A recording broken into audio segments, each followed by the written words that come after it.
ये बात तो आप और हम सभी जानते हैं कि भारत और ऑस्ट्रेलिया के बीच में 4 मैचों की बॉर्डर गावस्कर ट्रॉफी खेली जा रही है, जिसके 2 मुकाबले समाप्त हो चुके हैं। और दूसरे मुकाबले की बात की जाए तो टीम इंडिया और ऑस्ट्रेलिया के बीच खेला गया मुकाबला महज तीसरे दिन 2 सेशन में ही समाप्त हो गया है। और पहला मुकाबला भी कुछ इसी तरह से समाप्त हुआ था, लेकिन पहला मुकाबला टीम ने पारी के साथ में जीता तो दूसरा मुकाबला वैसे भी अपने नाम कर लिया है। लेकिन जैसे ही दूसरा मुकाबला भारत ने जीता है, WTC की पॉइंट टेबल जो इस सीरीज पर डिपेंड है, उसमें भारत के लिए एक बहुत बड़ी खुशखबरी आई है। लेकिन खुशखबरी इतनी भी बड़ी नहीं कि भारत डायरेक्ट फाइनल में जाए।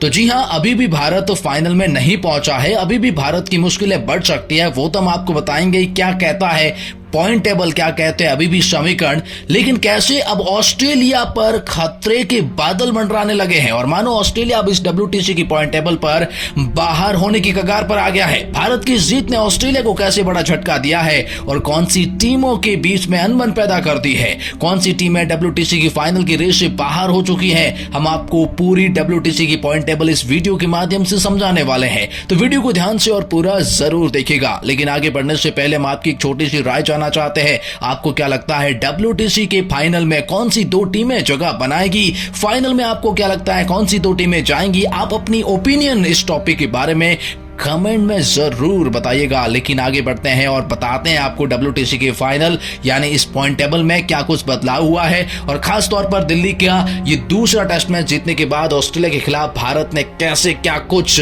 बहुत बड़ी बढ़त बनाई है। वीडियो में आगे बढ़ते हैं और आपको पूरी पॉइंट टेबल समझाते हैं। तो खैर पहले तो बात कर लेते हैं उन टीमों के बारे में जिनका इस पॉइंट टेबल से कोई लेना देना नहीं है। इन टीमों का कोई भी यहां पर पार्टिसिपेंट नहीं है। चलिए जानते हैं उन टीमों के बारे में और फिर आपको बताएंगे उन टीमों के बारे में जो अभी भी इस फाइनल की रेस में है, और फिर बताएंगे भारत का कौन सा है एकमात्र आखिरी रास्ता और कैसे बड़ी ऑस्ट्रेलिया की मुश्किल है। तो खैर बात करते हैं पहले उन टीमों के बारे में जो बाहर हो चुकी है। तो इस टेस्ट में बांग्लादेश सबसे पहले है। बांग्लादेश ने 12 में से केवल 1 मुकाबला जीता है, 10 मुकाबले हारे हैं, 11% के साथ में ये टीम फाइनल की इस रेस से बाहर है। लेकिन आपको जानकर हैरानी होगी कि न्यूजीलैंड क्रिकेट टीम भी WTC के पॉइंट टेबल से बाहर हो चुकी है। इनका भी WTC के फाइनल से कोई लेना देना नहीं है, 11 में से केवल 2 मुकाबले जीते हैं। लेकिन जी हां, इनकी एक सीरीज आ रही है जिनके ऊपर बहुत कुछ डिपेंड रहेगा। लेकिन इस टीम के लिए नहीं बल्कि कुछ और टीमों के लिए जो हम आपको आगे जाके बताएंगे। पाकिस्तान, खैर इनको तो क्या ही कहने, हालात बहुत खराब है, चाहे इनकी देश की हालात देख लें या फिर क्रिकेट टीम की। इस WTC के पॉइंट टेबल में तो बहुत ही हालात खराब है। 38% के साथ में ये कप के बाहर हो चुके हैं। वेस्ट इंडीज क्रिकेट टीम इस लिस्ट में पॉइंट टेबल में 6वें पायदान पर है, 11 में से केवल 4 मुकाबले जीते हैं, 40% की विनिंग रेट के साथ में ये भी बाहर है।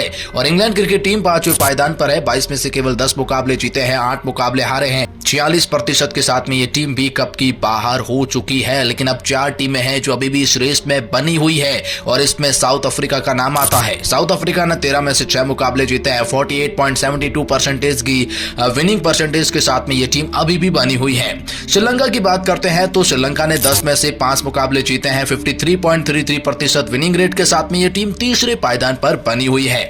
लेकिन आपको बता दें कि इंडियन क्रिकेट टीम फिलहाल दूसरे पायदान पर बनी हुई है। अब इंडिया के लिए क्या आखिरी रास्ता है और कैसे ऑस्ट्रेलिया अब बाहर होगी, सबको समझते हैं समीकरण। क्योंकि आपको बता दें कि इंडिया दूसरे पायदान पर है, जिन्होंने 16 में से 10 मुकाबले अब जीत लिए हैं, 64% विनिंग रेट इनकी हो चुकी है। लेकिन ऑस्ट्रेलिया की सार से ऑस्ट्रेलिया की विनिंग रेट गिर चुकी है और ऑस्ट्रेलिया अब 66% विनिंग रेट के साथ में फिलहाल पहले पायदान पर है। तो जो ऑस्ट्रेलिया और इंडिया के बीच में बहुत बड़ा गैप था वो खत्म हो चुका है, महज 2% का गैप रहा है। लेकिन अब ऑस्ट्रेलिया और इंडिया कैसे फाइनल की रेस से मुश्किलें बढ़ाती है। तो पहले बात करते हैं इंडिया की। इंडिया के लिए एकमात्र आखिरी रास्ता यही है कि इंडिया को अभी भी अपना आखिरी मुकाबला जो बचा हुआ है, 2 मुकाबले, उनमें से 1 मुकाबला जीतना है। अगर ऐसा इंडिया करता है, 2 में से 1 जीत जाता है, तो इंडिया 100% क्वालिफाई करेगा, किसी भी टीम के ऊपर डिपेंड नहीं रहना पड़ेगा। लेकिन मान के चलिए कि इंडिया बचे हुए दोनों के दोनों मुकाबले जीत जाता है, तो फिर ऑस्ट्रेलिया के लिए मुश्किलें बढ़ जाएगी, क्योंकि ऑस्ट्रेलिया की विनिंग रेट इतनी गिर जाएगी कि फिर श्रीलंका भी ऑस्ट्रेलिया को मात दे सकता है। हम आपको बता दें कि अगर ऐसा होता है कि आने वाले दोनों मुकाबले इंडिया जीत जाता है, तो इंडिया 100% क्वालिफाई तो करेगा ही करेगा, लेकिन एक हार भी जाता है तब भी क्वालिफाई करेगा। लेकिन ऑस्ट्रेलिया के लिए यहां पर दोनों में से 1 मुकाबला जीतना इसलिए जरूरी है क्योंकि बिना किसी दूसरी टीम के ऊपर डिपेंड हुए अगर आप फाइनल में जाना चाहते हैं, तो फिर यहां पर ऑस्ट्रेलिया जो है तो उसमें से 1 मुकाबला जीतना होगा। लेकिन मान के चलिए भारत दोनों के दोनों जीत जाता है, तो फिर श्रीलंका और न्यूजीलैंड के बीच खेले जाने वाली सीरीज में अगर श्रीलंका 2 2-0 से जीत जाता है तो फाइनल का मुकाबला इंडिया और श्रीलंका के बीच में होगा। लेकिन साउथ अफ्रीका इस रेस से बाहर है, इनका कोई लेना देना नहीं, मात्र औपचारिकता बाकी है। तो होना यह है कि इंडिया फाइनल में जा रही है, लेकिन दूसरी टीम कौन सी होगी, ऑस्ट्रेलिया या श्रीलंका? लगता है मेजॉरिटी चांसेस है कि ऑस्ट्रेलिया ही होगी, क्योंकि दोनों में से एक मुकाबले जीते या ना जीते, लेकिन श्रीलंका का न्यूजीलैंड के खिलाफ 2-0 से क्लीन स्वीप करना ना के बराबर है। तो अब ऐसे में ऑस्ट्रेलिया और इंडिया के बीच में फाइनल तय लग रहा है। लेकिन इन सब के बीच में आपकी क्या राय?